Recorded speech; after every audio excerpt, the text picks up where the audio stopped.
Chapitre 8. Quelle idiote j'avais été! Retourner à la bibliothèque pour me prouver que Monsieur Mortimer était bel et bien un monstre, était stupide. Je n'avais pas prévu de me retrouver prisonnière dans cette vieille baraque décrépite, sans pouvoir m'en échapper. Mais c'était bien ce qui arrivait. Pour l'instant, la situation n'était pas encore critique. Il ne s'était pas rendu compte de ma présence. J'en profitais pour me glisser entre deux rangées d'étagères et m'approcher du plus près possible de son bureau. Toute la pièce était baignée dans le halo d'une lumière orange qui diffusait la haute fenêtre. Monsieur Mortimer prit place à sa table en sifflotant. Il fit une pile de livres éparpillés sur sa table et les rangea dans un coin. Puis il ouvrit un tiroir et farfouilla dedans. J'avançai encore pour mieux voir. Il mit de l'ordre dans son tiroir, rangea ses crayons et le ferma. Tout ça était profondément ennuyeux et parfaitement normal. Alors, ce que j'avais vu la semaine précédente n'avait été qu'un délire. Monsieur Mortimer n'était en fait qu'un petit bonhomme original. Je retournai à ma cachette, regrettant d'avoir passé d'interminables minutes dissimulées dans la poussière. Maintenant, je me retrouvais coincé dans une bibliothèque déserte, en train d'observer un vieux bibliothécaire qui mettait de l'ordre dans ses affaires. Quelle aventure passionnante, vraiment! Je devais sortir de là. Je ne pouvais pas continuer à perdre mon temps pour rien.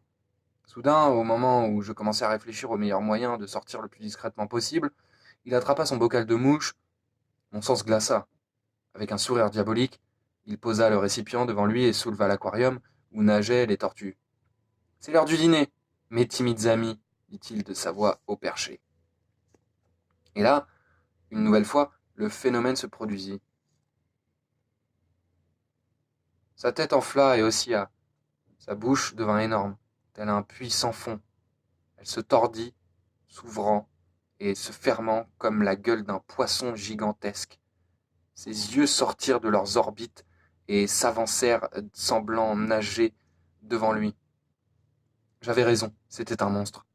Je n'avais pas rêvé, mais personne n'avait voulu me croire. Maintenant, il allait bien falloir qu'il se rende à l'évidence. Je le regardais bouche bée. Il plongea la main dans son bocal et avala des insectes vivants avec gourmandise, comme si ce n'était que des bonbons. Je me cachais le visage dans mes mains effarées. À la soupe, lança-t-il, en engouffrant une autre poignée. Des mouches s'échappaient et vrombissaient autour de son ignoble face. Avec une étonnante agilité, il les attrapait au vol, tout en mâchonnant. Pendant ce temps, ses yeux se balançaient à 10 bons centimètres de sa tête. Brusquement, ils s'arrêtèrent et se fixèrent, droit sur moi. J'avais dû m'approcher trop près. M'avait-il repéré? Je reculai d'un bond épouvanté. Ils demeurèrent un instant dans cette position, puis ils reprirent leur ondulation. Ouf! Ils ne m'avaient pas vu. Après une troisième ration, M. Mortimer ferma le bocal et se lécha les lèvres avec sa longue langue de serpent. On n'entendait plus une mouche voler. Le silence profond était seulement troublé par le tic-tac régulier de la pendule et le battement sourd de mon cœur. J'attendais encore, retenant mon souffle, et je fus servi. C'est l'heure du repas, mes timides amis, susurra-t-il encore à ses compagnons. Il tendit ses doigts, les plongea dans l'aquarium et en ressortit une petite tortue verte. Allait-il lui donner à manger? Non. Il la tint en l'air et la contempla. Les pattes de la pauvre bête s'agitaient désespérément. Puis il la déposa entre ses dents monstrueuses. Crac! Fit la coquille quand il referma ses mâchoires. Il mastiqua bruyamment et avala le tout. J'avais envie de vomir. Ce spectacle était vraiment insupportable.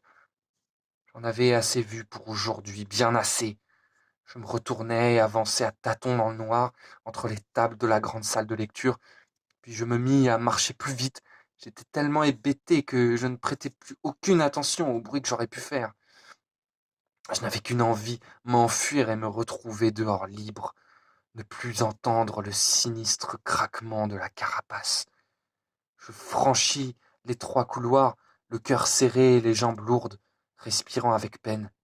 J'atteignis enfin la porte d'entrée, saisis le bouton, et c'est là que je me souvins, elle était fermée à clé.